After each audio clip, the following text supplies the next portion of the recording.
शिरडी के समाधि मंदिर में हुआ ऐसा चमत्कार, डॉक्टर भी रह गए हैरान। कभी कभी जीवन में ऐसी घटनाएं घटती हैं जिनका उत्तर न विज्ञान के पास होता है और ना ही किसी डॉक्टर के पास। यह कहानी है एक छोटी सी रिद्धम की, जिसकी एक रहस्यमयी बीमारी ने पूरे परिवार की खुशियां छीन ली थी। लेकिन फिर शिरडी की समाधि मंदिर में जो हुआ उसने सब कुछ बदल दिया।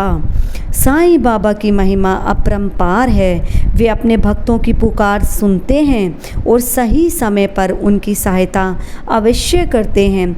जब इंसान हर तरफ से निराश हो जाता है, तब बाबा किसी न किसी रूप में आशा की किरण बनकर सामने आते हैं। उनके लिए कोई भी समस्या बड़ी नहीं होती। वे केवल भक्त की श्रद्धा और विश्वास देखते हैं। जो सच्चे मन से उन्हें याद करता है, बाबा उसका हाथ कभी नहीं छोड़ते।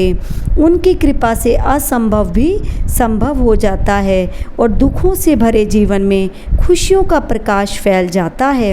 रिद्धा नाम की एक प्यारी सी कन्या अपने माता पिता, दादा दादी और बड़े भाई के साथ रहती थी। उसके परिवार में प्रेम की कोई कमी नहीं थी, लेकिन एक ऐसी परेशानी थी जिसने पूरे घर को चिंता में डाल रखा था। रिद्धम को एक अजीब सी बीमारी थी।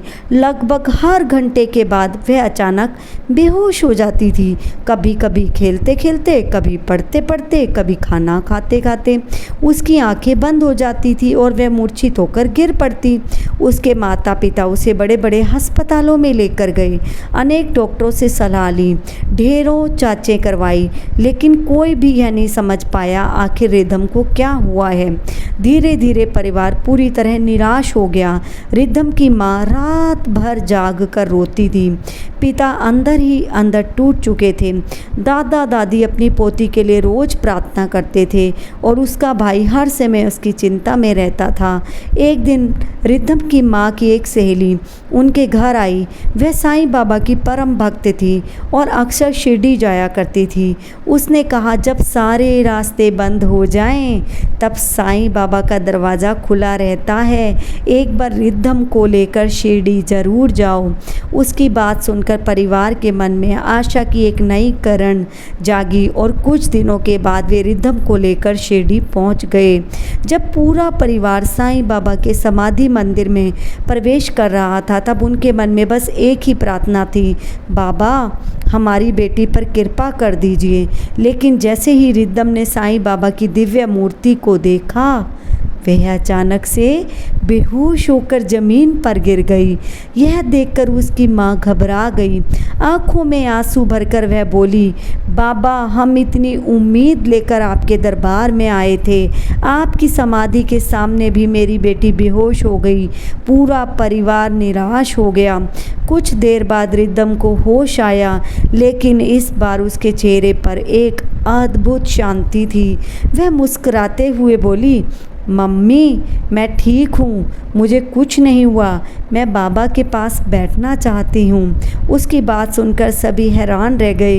रिद्धम वहीं बैठकर साईं बाबा को निहारती रही।